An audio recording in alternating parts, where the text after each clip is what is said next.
fête qui va vous amener bien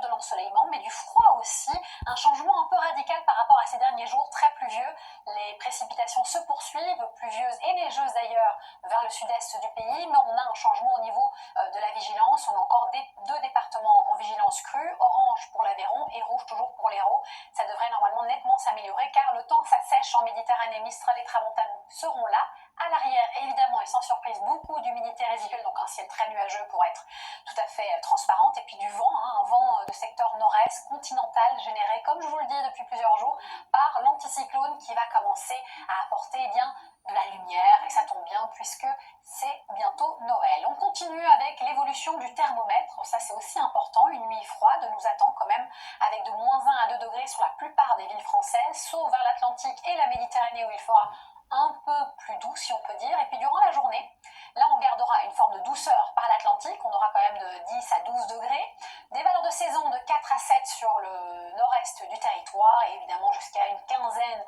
de degrés encore la journée à Nice et du côté de Bastia. Les prévisions pour cette fin d'année sont simples, on a l'anticyclone qui va pousser à sécher la Mazère, on attend encore d'autres précipitations ici vers le midi toulousain, Noël, mais aussi vendredi 26, ça commence à se restreindre à une petite portion seulement des Pyrénées-Orientales par exemple samedi, et puis la lumière revient grandement dimanche, lundi, et puis sera peut-être chassée par plus de nuages sur une grande partie du pays mardi. On verra tous ces détails ces prochains jours ensemble. Merci d'avoir été avec moi, je vous souhaite de belles fêtes de fin d'année, belles soirées surtout